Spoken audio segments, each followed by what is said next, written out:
And thank you all again for taking time out of your busy day to join us on this beautiful afternoon here. I'm Whit Rhoda. I'm a senior director here at the Marketing Center of Excellence of OnSite Partners. I've been at OnSite approaching about 3 years now. And prior to that, I've spent the last 10 years in the B2B SaaS space, mainly focused on marketing roles. Was head of marketing for a smaller company, Demand Gen as well. I spend a lot of my time here at the Marketing Center of Excellence working with our portfolio companies and our marketing leaders to help them put together strategies and implement them to help them grow. So that's a little bit about me. I could not be more thrilled to walk everyone through today our scale-up guide for community-led growth. This is a very hot topic today and going into the future too for many, many SaaS companies. There's a lot of, the nice thing is kind of a little bit of a white space. And we're going to be going through a bunch of different portfolio data, some best practice frameworks, as well as some tips. And again, if you haven't had a chance to download the guide yet, we'll make sure to send that out after the conversation, so you'll have access to that. But most importantly, I'm so thrilled to be joined today with two of the collaborators on the guide from our portfolio companies who can share their insights in terms of, one, both working with companies on their community-led motions, as well as some of the programs that they've implemented as well. So I'm going to ask Lucia to introduce herself first. Thank you so much, Whit. And first, thank you and to Christine and OnSite for having us collaborate with you on this guide. It was really fun, engaging, and thank you to Wesley for engaging in our discussion today. I'm super excited for it. So my name is Lucia Manzo, and I work at Hybrid. I've been at Hybrid for about four years now in a variety of roles, but now helping to manage business strategy and development efforts. So I work with a whole host of clients, both on the corporate and nonprofit side, building communities, both starting their communities as well as scaling their communities. And in prior lives, I've actually helped run an influencer community for a company that I built and sold. And then just on the side, because I love community so much, I run a community for the Columbia Women's Business Society, part of my alma mater, Columbia University, and I just can't get enough. So looking forward to our conversation today. Thank you so much, Wesley. Love to learn more about you and your background.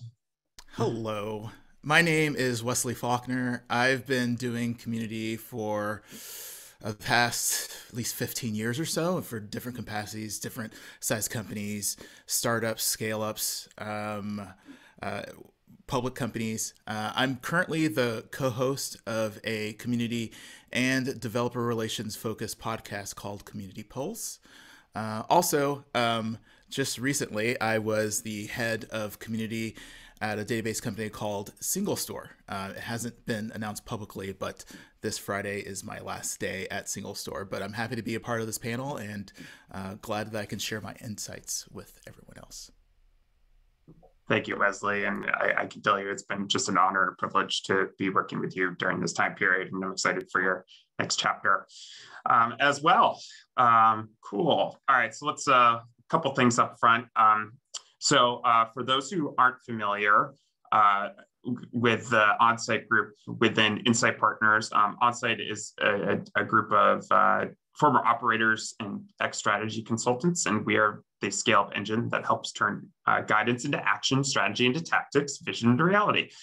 We have 6 different centers of excellence across talent, product, and tech. You can see how they map to the scaling journey of a growing SaaS business. I work in our Marketing Center of Excellence.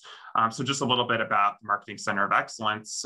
We're approaching now almost 20 people at this point, and we have a pretty deep bench of different subject matter experts across demand gen, brand building, et cetera. And we mainly focus on 2 things. One is around brand transformation, and the other is around demand gen acceleration. And we also advise our companies on foundations, so that includes systems, process, and technology.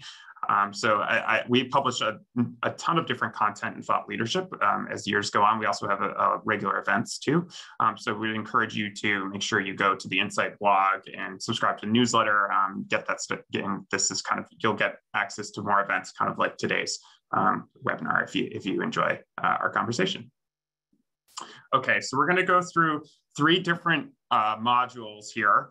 One is on establishing community-led growth, and just based on the poll results, many companies and many of the attendees here today are probably working through a lot of these different components. So some of this will probably be old news for many people on the phone, and you're already kind of in flight on a lot of these different programs. Then we're going to talk about scaling. So that's about all the different programs you can run and strategies and tactics to really kind of take that initial kernel of an idea of a community and really have it blossom into a forest of engagement and advocates for your community. And then finally, we're going to talk about measurement, including some recommended KPIs to consider, depending on your stage of maturity. We know measurement can always be a challenge on community, but we do have some best practices and some specific guidance on how you think through that, especially as it connects to your business impact. Okay, so to kick things off, I lost the data slide. Let's see, did it go?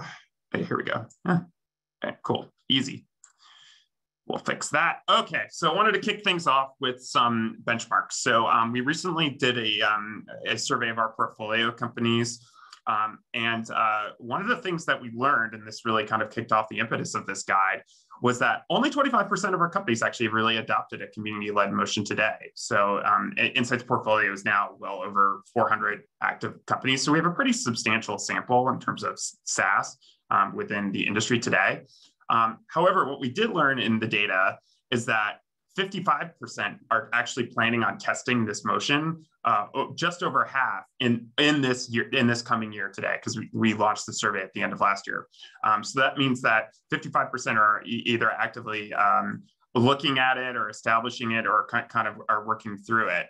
We found pretty consistent distribution across companies of all different types. So companies that are more lower average deal size, volume, velocity, and our enterprise companies as well.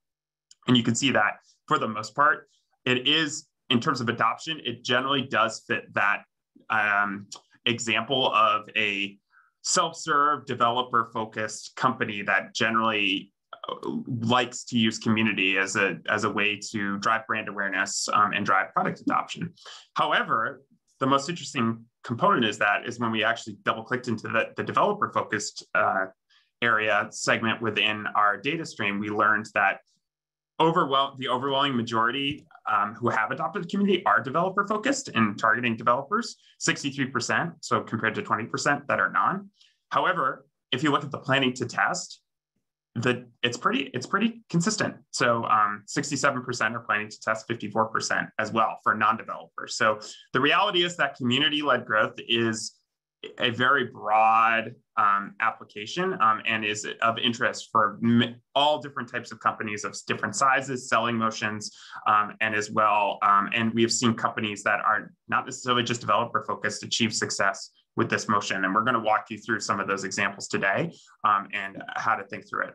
2 other interesting data points that we learned are 73% of companies have established budgets already for community. We'll talk more about this today, but community cannot be a side hustle. It has to have dedicated focus and dedicated budget, and that includes both people and program spend. So not only bringing in FTEs to focus on community, but then also actively investing in community programs and building that out.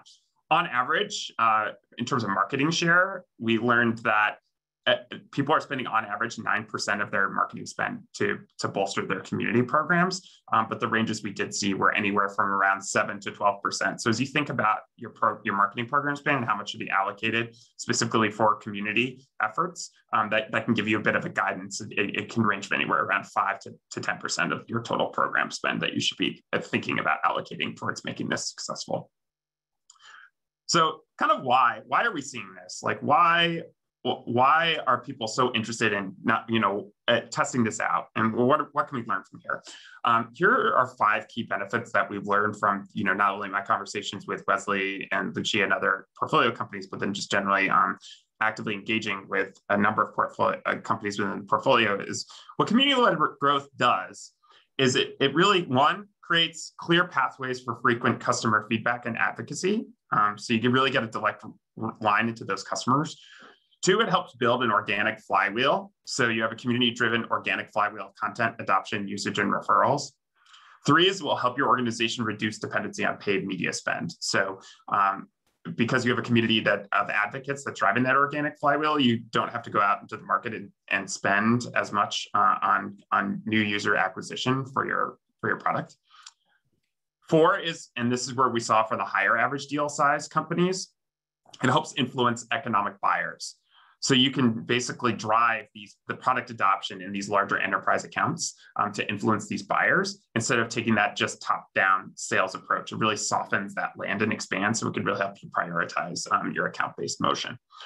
And then finally is, as we all know, just around nurturing that product stickiness, right? If you have, you may have people who love your product, but if they're also part of a broader community, it can help influence customer retention and expansion revenue as well.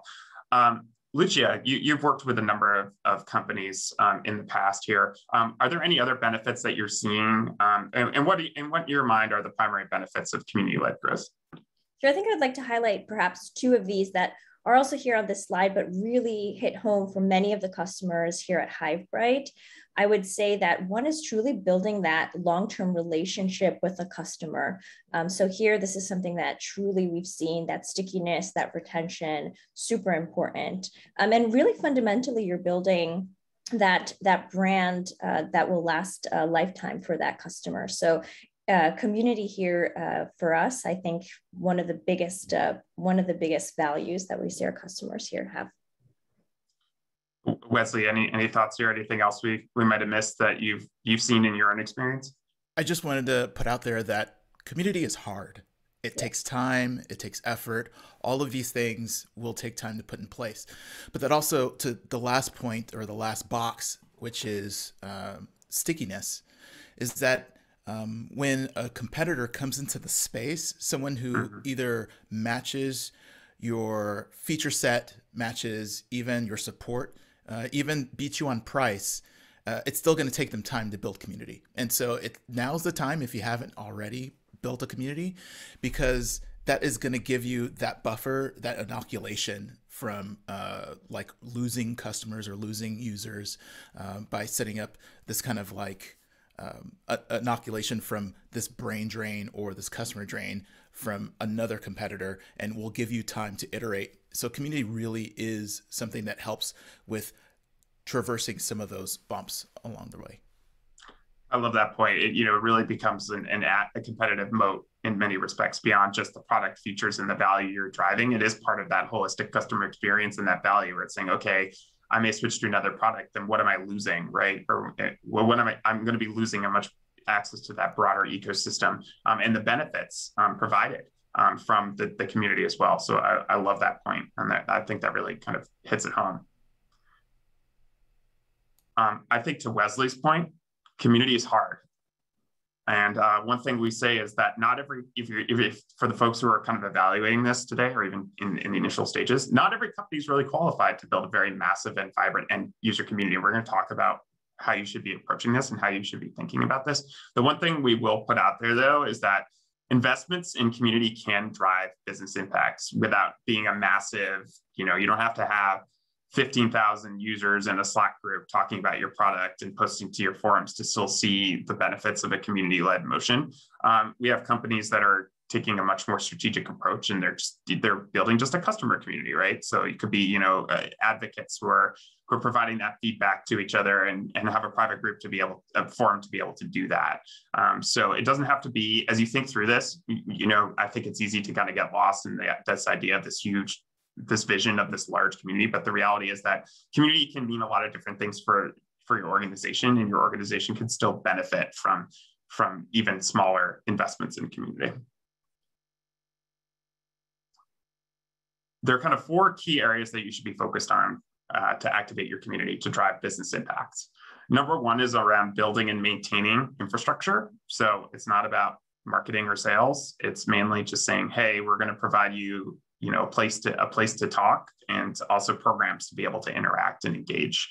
To that point, number 2 is being thoughtful and relentlessly publishing relevant content. So this includes the thought leadership, best practices, documentation, but also, at webinars, hangouts, all of those things. You have to have like a very active program to be able to drive the growth that you want to drive for your community. Number 3, this is actually a big one, and I think a lot of companies miss this. You're going to want to have a strategy to attract influencers. So the reality is that there are going to be fun people in your community who have influence or, kind of rock stars in their field, and are going to be more engaged, right? So really understanding who those people are to help you nurture, activate, and then also recruit people within the community itself. And then finally, it's just collecting those insights, right? So the community is really a gold mine of product usage data, of best practices, and that can really give you a lot of leverage to inform your product roadmap, your messaging, and fuel some of your demand gen activities too, because you're going to have such transparency in terms of how people are benefiting from your product and your ecosystem. So this is a bit of a crawl, walk, run, and I'm going to definitely look to the group for some guidance here. So these are kind of the baseline areas where you want to start are just, 1, defining your ideal profile for your community. And we'll talk about that in a minute. 2 is around assigning internal advocates. So you can't really, community has to be a company-wide mandate. You can't just have it be someone's side hustle. And I'll repeat that like 20 times. The companies that are most successful with this motion, it's like a board level, C-level initiative, and you have buy-in across the whole organization, because as Wesley again stated, it's hard, right? So everyone has to be on contributing and understand the value. Then you're going to want to invest in some foundational technology. We have a reference tech stack in the guide that will help you here, and we'll review that. Then you're going to want to understand where your community members are currently consuming information and being there as well. And then looking to external influencers and creating that initial roadmap. Once you have all of these things established, then you may hire someone to do your community relations. You're going to get kind of level 1 advocates installed or some champions in place. You're going to get your forums up and running. You're going to have some data coming in. You're going to be trying to drive awareness. And then, really more mature motions, you're looking at segmented orbit levels, and we'll talk about that later. Your data is fully integrated. You may have a user conference. Your programs are really humming. I know that the way we've laid this out seems very linear. The reality is that we know some companies that have a user conference, but they don't have any data. So it can be very ad hoc. I'd love to hear from both of our panelists here, kind of what is your take on the order of operations? Like what has to happen first, and how do you move through it? I'll jump in here, and the corporate sponsorship is extremely important right off the bat. And when I say that, I want to make sure that it's clear that it's highlighted about what is the thing that is community. Community is one of those dictionary words that different people can read differently, like the word sandwich. Some group you talk to might think of a Reuben, some might think of a BLT, and then some might think of a hot dog. So making sure that when you're talking community, that you're using the same words, you're being explicit, that you don't just try to replace every other word with the word community and assume that everybody knows what that word means. And that is when things start to fall into place, like what you want the community to do, what they expect community to do for them, because every department will have different expectations. Some might want to drive sales, some might want to drive awareness, some might want to drive support. And so making sure all of that's clear up front with your executive and corporate sponsors, even your partners, depending on how you're going to be implementing this plan, that's one of the first things that I make sure that I put in place. Yeah, and I think one of the other things that we've seen work very well outside of once you have those corporate sponsors, it's really also defining this value of what's that unique space that you are bringing that no one else is actually bringing to the community, the unique content. It looks like we're going right into the next slide. Perfect. I know, it's a perfect segue. Keep kicking it off. And really understanding those end users, because honestly, the community is successful when they're engaged, when they're gaining value, and we need to understand what is that value that they're gaining that they can only get here at your community, and staying focused and true to that. Because I think the biggest pitfall we've seen is that something that you had said before, Whit, which was really smart, is that community people get so excited and they jump in, and community becomes this huge kind of exploration instead of a kind of a focused relationship that you're building between yourself and those members in your community. So I think that's one of the things to really think about and hit home is what value are you delivering? Yeah, I completely agree. And I think I love you say your point about focus, right? It's being deliberate and specific in the programs you're launching and the value that you're trying to create within the community itself. It's easy to just spin up a bunch of programs that are random, right? But we want to provide a more curated experience. But while letting people have that engagement and that interaction, right? It's driving through those different points of thought leadership and topics, right? And suggesting that the community is going to do what they're going to do at the end of the day to some degree, but you want to give them the space and freedom to be able to do that.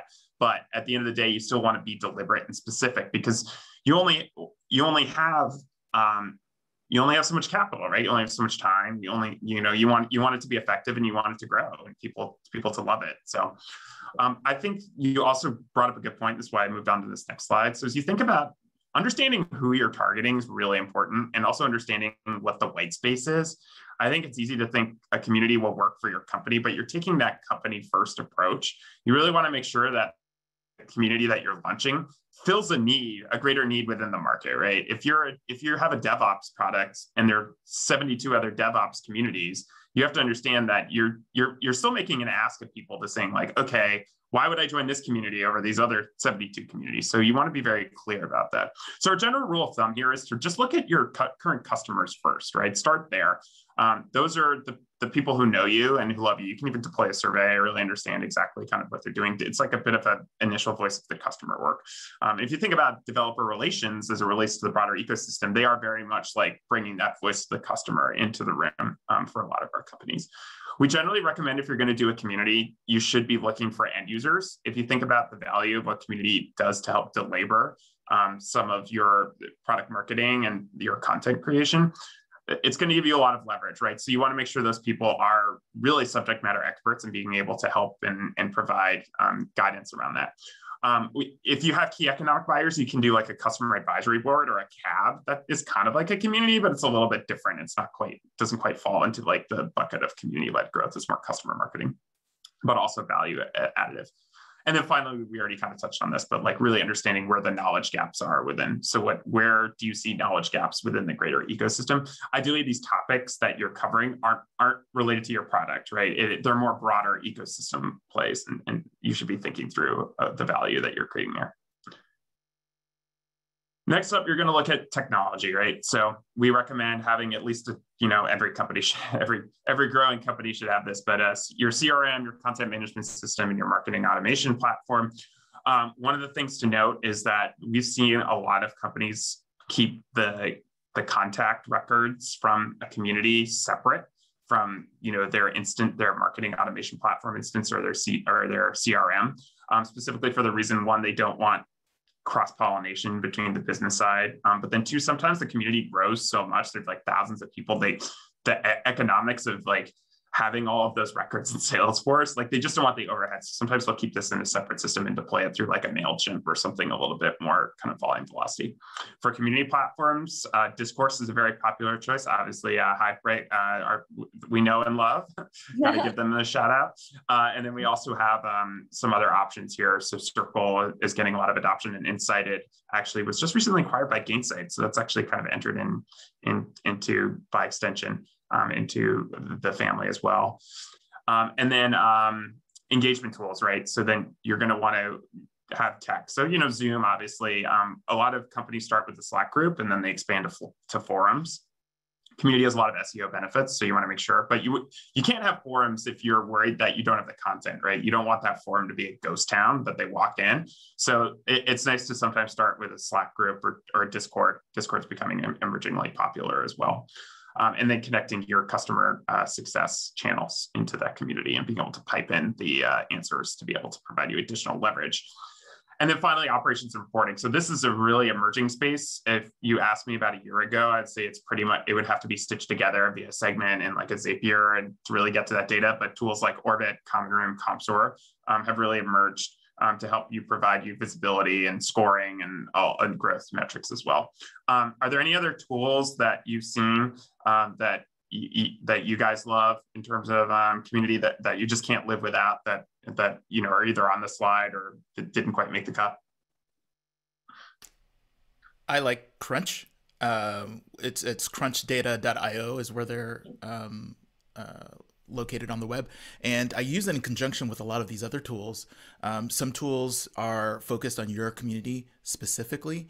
Some tools will show you individuals in that community, but I love using Crunch for not only individual activities for individual people in my company on other platforms, but how other platforms are performing against what I'm doing. So when I'm pegging success, it's not just I think I did something great this week or this month, but being able to peg against competitors is something that's extremely useful to see if there's a downturn. Are we all going through it? Is it just us? Is it just a competitor? What does that mean? What's going on? What are the larger threads through community? So that's one tool that I use frequently. That's great. Thank you. And the cool thing about this space is it's just growing so rapidly and emerging. There are a lot of tools coming in, and it's kind of early days still, right? So a lot of different options here. We'll probably see some consolidation in the next couple of years, but right now it's still a lot of companies are trying to solve this problem because it is growing in popularity and adoption. So I'm sure this slide will change, and we'll have to update the guide too. So you gotta every year just to kind of put in the new stuff. You need another tool just to switch slides. It's just the space is just growing. And I think the only other thing I'd probably mention too is that there are quite a few tools out in the market, but really depending on the life stage of your company, right. The types of tools that you're going to need and utilize are going to grow and change as your community continues to grow and change. So again, it comes back in my mind always to that focus of understanding what is it that you need at this stage and life cycle of your community, and how does that grow and adopt as you start to grow and adopt and your community becomes more mature, engaged, et cetera. Absolutely. And if you're just starting, also start with a spreadsheet, and then like realize the functions, the things you need to track, or the things, and then when that's too like hectic to keep track of, then you'll know exactly which of these tools will fit the things that you need to track. It comes from your own demand. Yeah. 100%. I think we should just put Excel as always, like the number, or Google Sheets, whichever you prefer, as the first line of attack on a lot of these text stack slides.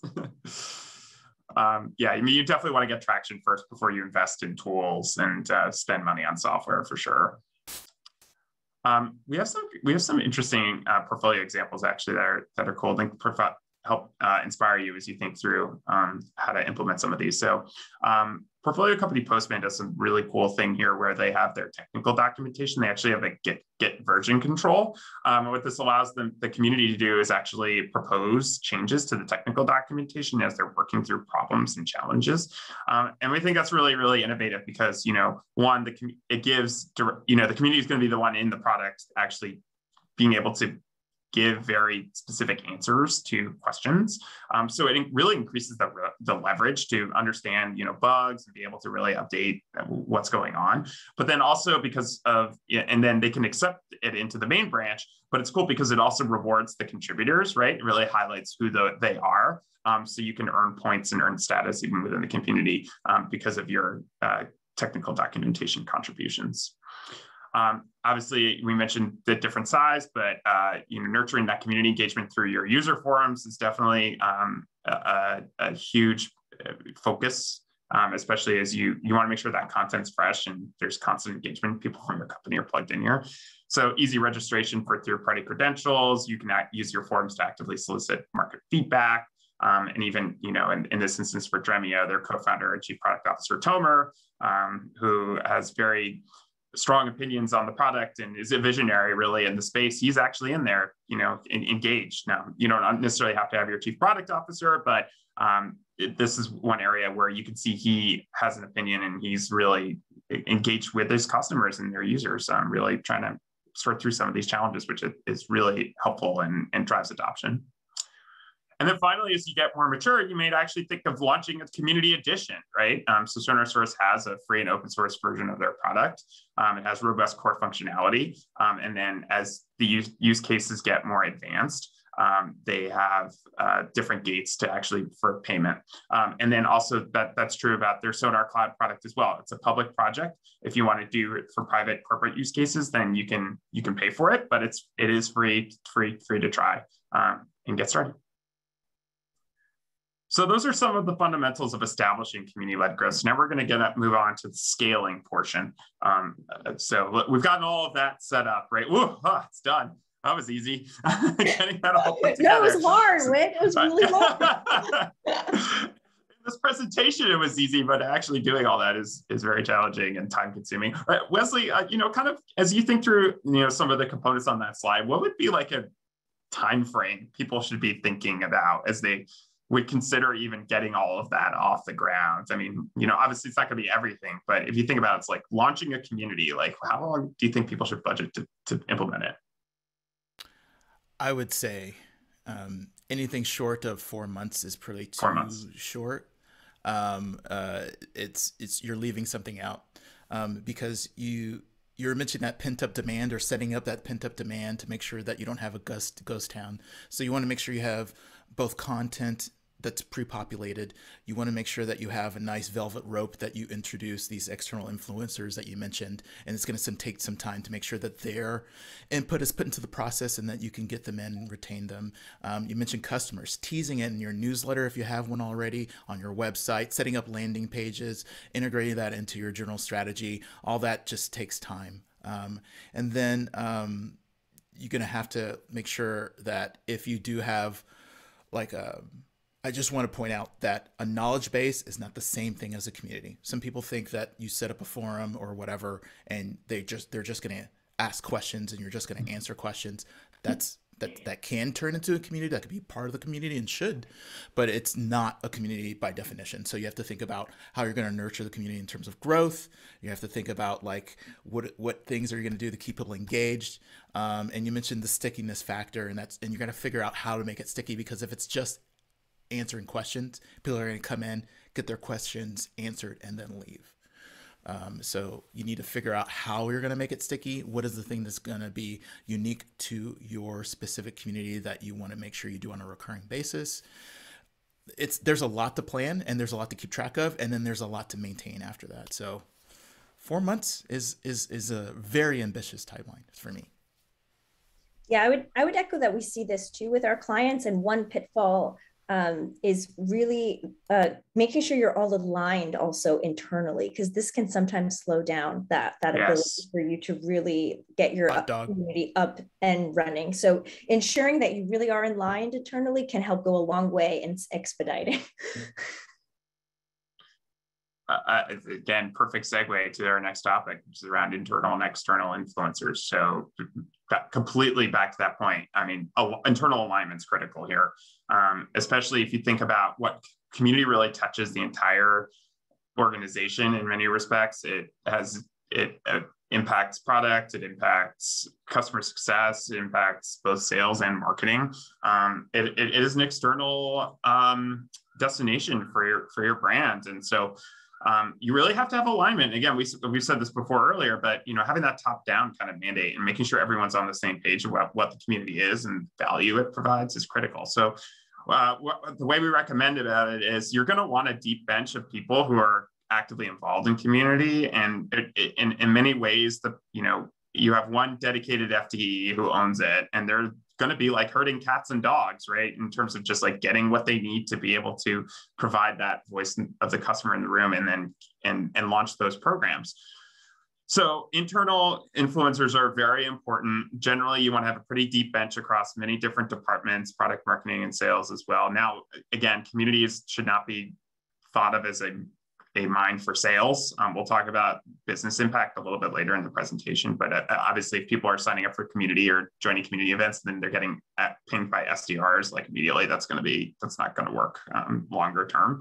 But we'll talk about that a little bit later. But yeah, making sure you have a deep bench who are people who are influential, who can speak to the product, who can speak to the use cases and interact with your community is very important, because that's really going to be able to drive the content and avoid that kind of ghost town effect. Then the next area you want to look is external influencers, right? Those are going to be people who have a sphere of influence in this space. They're going to have credibility. They're going to have a size and quality of their audience, et cetera. Interestingly enough, when we've talked to portfolio companies, there are many external influencers who just want to help. Like, they want to plug in, they're interested, and they're not necessarily going to be paying them. It's just more that they're interested in having a platform to speak. And we'll talk a bit in a minute about champions, and I think that kind of covers a little bit more about that component. But you really want to set up that strong inner circle of influencers, because they're the ones who are going to be foundational to the content. And then finally, embedding them within your thought leadership, right? So subject matter research reports, technical white papers, blog posts, webinars, meetups, et cetera, and just highlighting them and making sure you have a really robust content roadmap. And so here's an example here, our friends at Dremio again. So one of their investors is Tomas Tungas. He's a VC at Redpoint Ventures. He has 70, I think that number is outdated on this number of followers. He's more than 79,000 followers at this point. And he's actively engaged with Dremio's community. He's tweeting about Dremio. He has a newsletter where he talks about data lake engines, and he's blogging about it. But then he's also a speaker at their Subsurface conference, right? So he's influential in his space and has a very clear point of view. And Dremio's done a great job of really bringing him into the fold and having him be a personality to help raise awareness of the community that they're doing, but also be an active participant as well. I think that segues to our next topic, which I'm going to pass the mic to Lucia, is going to talk about building community champions. Awesome. Yeah. So I'm really excited to talk about this. This is one of the aspects of community that really gets me going. And let's head to the next slide. So we'll talk a little bit more about why actually building a community champions program is important.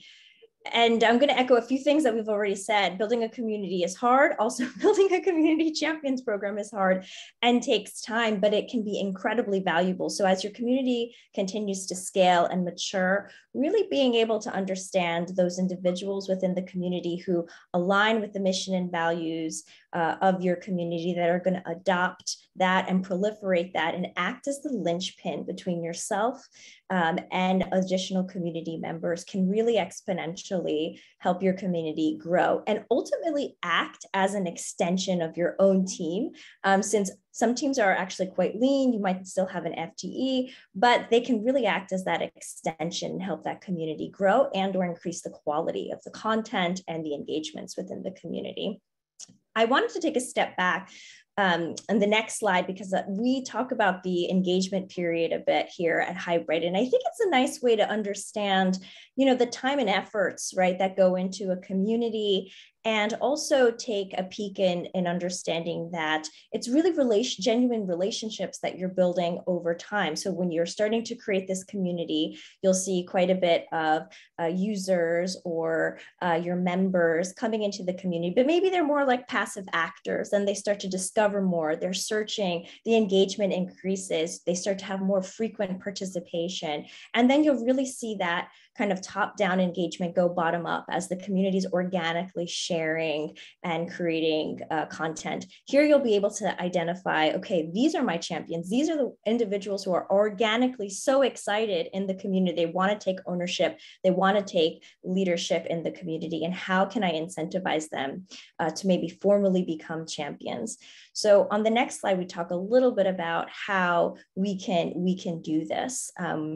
In my mind, we think about 3 ways. And one of the things that I really love about Hybrid is that we help with that empowerment aspect. So one is, again, making sure that there's alignment between that ambition of your champions and what you're looking to do as a community and succeed, and how you're looking to deliver value to your end members. So ensuring that alignment is key. Then empowering your champions to have those voices, take leadership and responsibility, perhaps within the community. That could mean that they're maybe working or hosting their own events. Maybe they have their own sections with the community, their own discussion boards, maybe their own groups or sub-communities, something that we see a lot of our own clients do, especially as communities scale, and maybe they have regional groups or affinity groups or theme-based groups, and those subject matter experts, those champions, take ownership of those groups and are highlighting discussions, engagement, etc.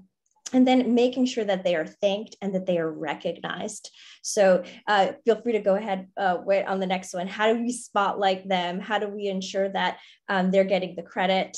Perhaps, for some influencers, it can be as easy as maybe some freebies or participations and exclusive access to product or senior leadership, or maybe participate in some unique campaigns. But what I will say has worked really successfully for certain clients is really understanding and establishing a program for influencers. We've seen guides get created, specifically engagement types of scoring to see how those influencers score, as well as providing more tools and access to those influencers. So on the next slide, we just sum it up really quickly, where we talk about remembering to align that ambition between you and your champions so that they can flourish and you can flourish, ensuring that they have the tools at their disposal, that they can create perhaps their own spaces for those voices. And then in addition, remembering how they can continue to act as that extension to your own team. If you'd like to actually learn a little bit more about how some of our specific clients are doing this, we're doing a webinar tomorrow with actually JA. They just were nominated for a Nobel Peace Prize for their efforts globally, as well as another community leader. So feel free to join us tomorrow. I'll put that specific webinar in here too. Wow, back-to-back webinars. You're being thorough on this topic. Anything else to add here, Wesley, just on champions? Just before, we did talk about influencers and the importance of influencers, and Lucia touched on this on the pyramid about the members of your community. They could be influencers in your community. So every member can be a person that really hops on questions, helps other users, but still might not have any other influence outside of your community. Those people are also champions because they can be the one out there. Just, they might not have the biggest megaphone, but they will be the most persistent, and then their influence can grow from there. So those are also good candidates for a champions program, not just the external influencers. And I just wanted to add one more thing, is that when we think about that long-term value in building those genuine relationships, it ties right back to what Wesley said at the beginning. When you feel super connected either to a champion or an influencer of the community, it's hard to let go of a product that you just feel so connected to. Love it. And again, it's not even, the influencers are going to help you recruit a broader ecosystem, but back to Wesley's point, as the community grows, there are going to be people who are going to kind of be emerging, right? And we'll talk about ways to think through about how to score and identify those people ahead of the curve, and then kind of bringing them into the fold, because you're going to want to segment out your programs based on where people are in the life cycle and their contributions. We'll talk about that for sure. So we mentioned the organic flywheel of demand. You have all these kind of core foundations, the technical documentation. We have a nice little handy dandy checklist over here. You can, it's in the guide as well. And I know there was a question about these slides, but all of this material is is in the guide. So we would encourage you to download that. It's a little bit more digestible. We'll make sure we send that out at the end. But so all of these community and tools and programs really kind of match up, and it creates this flywheel, right? So people are going to be able to find and discover mainly through search.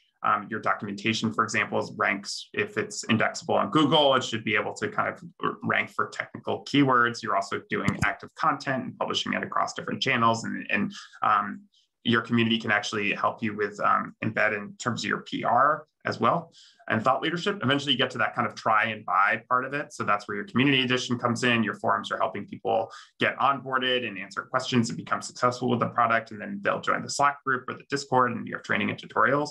And then finally, usage and expansion, right? So that's where, you may have a GitHub repo where people are contributing to different individual projects, so your user conference, certifications, et cetera. That creates that expansion. Okay. Next up, you're going to want to understand where your community are actively engaging watering holes. So we have our user forums right here, where people can go and collaborate on projects related to your solution. People are on Reddit, they're on different forums, or GitLab. Then people are also, actively consuming information across publications, podcasts, etc. And on social media too, right? So Twitter, there's Dev Twitter, there's Twitch, there's YouTube with tutorials. So raising awareness of your brand and your community in these pockets is going to be important, because then people are going to know where to go. We, again, some portfolio best practices. So as you get this content, you want to make sure you have clear taxonomy and be taking your blog content, for example, and clear education tracks, right? And so people can then create these journeys and really understand and be able to find things and discover things more appropriately. Postman does this really cool thing where they take their Twitch hangouts and they use their community to help drive their search engine optimization. So they host these regular developer office hours and live coding games on Twitch. And then they republish that content on YouTube and embed it within their developer center. So this is a really good example of how you can take your content and there are no dead ends, right? You're constantly publishing it out. And then these videos also rank on SEO. So it kind of feeds that flywheel over time where people are searching, they're discovering, they're clicking in the content, they're signing up for the community, they join the live stream, then the video gets published. So kind of round and round the circle we go. And you can see that too, that they have this public API network that helps drive PR, blog content, social media, and customer love as well. They take a very editorial approach to the APIs, and then actually people are covering this, and customers are writing blogs about it on Medium, in PayPal example here. And then finally, really user conferences, right? These are like lightning strike events, and you're going to want to plan a couple of these a year that really help ignite growth for your community. So in-person and virtual conferences, and it ties everything that we've talked about together, right? So you have your keynote speakers, you have your technical breakout sessions, you have a Slack group, and we mentioned, bringing your influencers in to be able to speak to them and talk through it. So making sure that you have regular kind of lightning strikes to help drive flashes of engagement and really drive adoption. Okay, I know we're coming close to time. I want to make sure we have enough time to answer some of your questions as well. So we're getting to the measurement part, but we do want to make sure that we do cover this section as well, because there are going to be I'm sure a lot of questions you guys kind of, how do we prove the ROI, right? Oh, what's the ROI in community? The first thing that we would say is that you really want to understand exactly kind of what your community looks like. There's a tool out there called Orbit, and I definitely have a free trial, so definitely check it out. And as you segment it out. But basically your community is at the center of the solar system of the orbit, and you're measuring it across two different dimensions. One is affinity, that's the level of engagement, and you can collect data against those key activities, right? You attend a user conference, you hosted a virtual event, you contributed to documentation, et cetera. And then there's influence, and we've talked a lot about influence, but that's the size of the circles in the actual orbit. So you're gonna wanna try to segment out your community, but then you're going to target people who are bigger circles. And as you draw them closer and closer into the center, they're going to bring in all of the other circles with them. And what's going to end up happening is once you get a sense of what the different circles look like, you're going to segment them out. So your inner circle really are those level 1 advocates. Those are the ones you have the closest relationship with. And as you go further and further out of the orbit, of center of the community, you're going to have less and less affinity. You're going to find people who know you less and have less affinity. So you're going to be able to tailor and adjust your programs to each of these different segments. And you do that via basically a lead scoring model to be able to take those two components. We have more of this as well in the guide, so I'm just kind of breeze through this, but we do have, you can read of this in more detail, but basically you're going to want to calculate both the affinity score and the influence score for each of your different members, and each of those activities are going to contribute to the scoring. And then you're going to basically multiply the two, and that's going to get you what Orbit calls gravity score. So you're taking the affinity and influence and multiplying it by gravity. If you're just looking at your community as people who have registered for your forum, it's not really a true picture of what the impact of what it's doing, because you're not really taking into account all of the different engagement that you're driving. And that's what this scoring model essentially allows you to do. It captures a much more holistic picture of the ROI and the value of the community growth. Thoughts, reactions? Have you seen other models in play here? I would love to hear from the group here. I just also wanted to point out that it does unify profiles. So if you have a user on your forum or on Twitter, you can unify them in your own tracking in Orbit and also take notes of those engagements. And so it's also, so for multiple properties, the same person and the same personality and how they engage differently in those different properties also is captured, which is a really useful insight. Great. And I think to that point, then you can kind of then take the Orbit level scores and then you actually then use it to triangulate around different outreach programs, right? So we mentioned champions. You would think about you would set a certain scoring threshold to say, okay, people who fall into this bucket or showing this level of engagement, they're right for a champions program. So you're going to want to invite them in. So people who are, your advocates, those are the ones you're going to want to deliver keynotes. They're going to be writing, contributing to your thought leadership. People who are more on the outside looking and observers, you're probably just going to want to get them to join the community to do that first post. So you really want to try to target and segment out your community. It shouldn't just be a one size fits all for every experience. You want to be a bit more specific and targeted in terms of how you do it. Because again, each of these different programs takes time and energy and effort. So, okay. Here's kind of the final concept here. So then the next goal is to really build the bridge between both the community and your actual business value. So on the demand gen side, everyone that's doing in the community, they're contributing data, content, use cases, peer reviews, and all of those great mechanisms and organic demand. But then you're going to basically take a look at that through the lens of business value creation. Again, community is not a demand gen activity, and nor should it be considered a demand gen activity. If you're thinking about it as a pool of leads, you're doing it wrong. However, that being said, you're going to start seeing flashes of community and adoption, and you're going to see business value being created. So the community maps basically to your funnel here. And it really is top of the funnel, middle of the funnel, bottom. And community is an influence motion. So as you think about the value it's creating, it's influencing all of these different components. So at the top of the funnel, your community is educating the market on how to solve technical challenges. It drives SEO to help your product become more discoverable. And it really influences that product trial and end user adoption journey. When you get more middle of the funnel, you're providing relevant content to help those end users achieve that initial business value, right? They might be in the trial, they're starting it, they may not be ready to purchase, but if you have a community kind of helping you along the way, you're more likely to convert. And also builds affinity with those end users to ignite that word of mouth within the organizations, right? These pockets of demands within these companies. And then the bottom of the funnel are really the end user adoption within larger enterprises to soften that land expand. And then this is a really, really big one. A lot of companies that are doing this successfully, they're using their community to help inform their sales enablement, right? They're being able to go to these conversations with larger companies and say like, hey, like, look, we already have 15 teams in your organization using this product. Here's some of the problem and pain points that they're solving.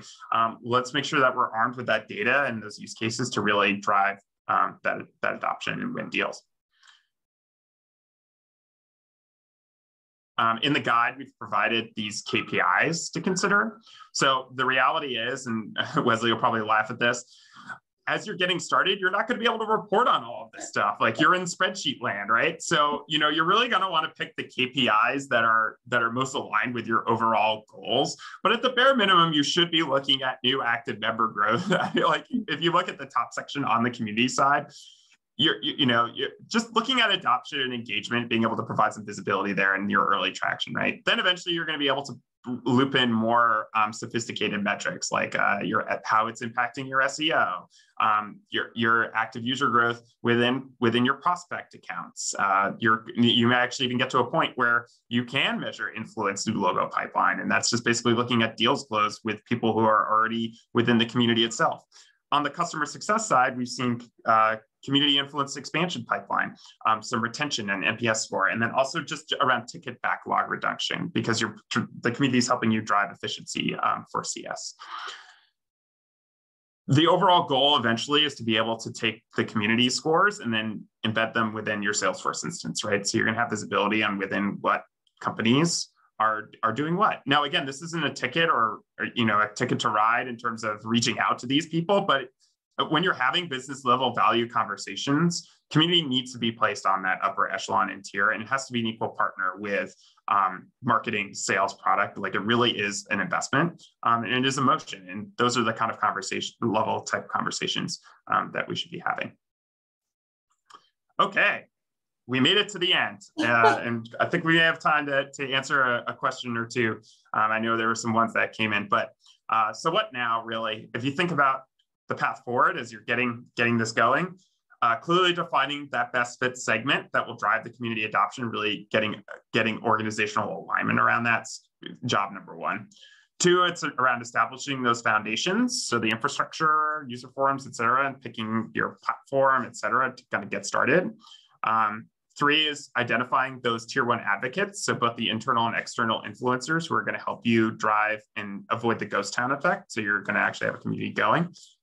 Four is understanding and researching those watering holes to glean that information and inform that your engagement roadmap. So topics and content that your community is going to be interested in. Five is create the roadmap of that programming, right? So and then actually putting stuff out into the market to try to get people into the community, whether it's Hangouts, webinars, however you want to do it, whatever's most relevant. And then six is establishing those KPIs, right? So based on that, how are we going to measure success and provide visibility around that? And again, we go in our scale up guide, we double click into all of these, and we have the concepts that we've talked about today, but we really go into much more detail in some of these concepts. So I know we're at time. For people who are still staying on, I want to make sure we answer a question or two if you guys can. So we did get a question around how do you rationalize, consolidate prospect and customer communities? Like, how do you think through that? Is it kind of a one size fits all for all of them, and how do you kind of triage both of those different components? I'll just go quickly and say, just do one. Doing all of that is a lot when you're starting. So if you don't know what each will need, just choose one and refine that one. And if you're trying to figure out how the others play out, just focus on one community as your initial start before you start branching out and to try to satisfy all those segments. We got a question around compensating influencers. Some influencers will want to be paid. The reality is the best ones, you shouldn't. I mean, you can use a YouTube influencer to help raise awareness. And, again, that's a strategy that some companies have done. But ideally, your influencers are compensated through, access to private betas and being able to, have a voice in the room for the community. That's what we've seen work there. And then finally, this is a really interesting one. I think this is important. What kind of benchmarks or thresholds for content should we consider before launching a community to a small beta group? Like, when do you feel like you have that kind of critical mass to be able to say, okay, we're going to go live with this when you kind of run that beta pilot test? We'd love both your opinions here. I'll go first. I don't mean to speak over you, Lucia. But most of the KPIs in terms of measurement, I would just reverse that into more of a checklist. Make sure the things that you want to do, you have done, and then move. Don't worry about results initially, because this is all an experiment. This is all a theory. This is all a test. So stay in that mindset of we're just going to try things and we're going to see how it fleshes out before. So KPIs is key performance indicators, but I'm not saying don't do metrics. Metrics everything, but set your KPIs maybe a little bit in stone after you've done all your experimenting in terms of your checklist. Yep. And in terms of benchmarking content, I go back to a couple of the things that we said before, real alignment between the value that's unique to you adding and the value that is going to get delivered, as well as thinking about that focus. So the amount of content can really be dependent on what kind of information is going to give that value to help spark that top-down engagement, but ultimately then bring some bottom-up organic engagement. Fantastic. Okay, final word. If there's one thing to remember about community for the group, for the remaining people who stayed on a little bit longer, this is the nugget of gold. This is your reward for putting in an extra 5 minutes. What's the final word from each of you? I have three. Oh, go ahead. Lucia. Go. No, you go. My first would be community takes time. So please give it the time and resources that it deserves in order to reap the benefits of it. Stay focused and aligned both internally. Your community is also going to grow. So keep listening to your community members and evolve with the community. And remember, it's really never set it and forget it. The best clients I've seen are just clients that are constantly engaging with their community members. She got 2 of my 3. Oh. What's the third, Wesley? What's the third? So the third is decide whether or not you want to own or have a gated list, meaning like to you, or because like some like Facebook, you don't have access to that list. And then you have like meetup.com where you have to pay for the premium list. And then you have your own list and where you're just building your community from scratch. Perfect. Again, thank you both for all of your insights and contributions to the guide. I mean, again, it's available for download. We're going to be sending it out to the list, so you should be getting it in your email. And thank you all for attending today. We really appreciate your time here. Definitely feel free to reach out if you have any further questions about community. And again, we'll be publishing more content as well. Christina, anything else to add that I missed? Nope. Thank you, everyone. Keep a lookout for your email and we'll send all the goodies there. Have a good one. Thank you so much to our amazing speakers. Have a great day. Have a great day. You. Ciao. Thank you. Bye. Bye, everyone.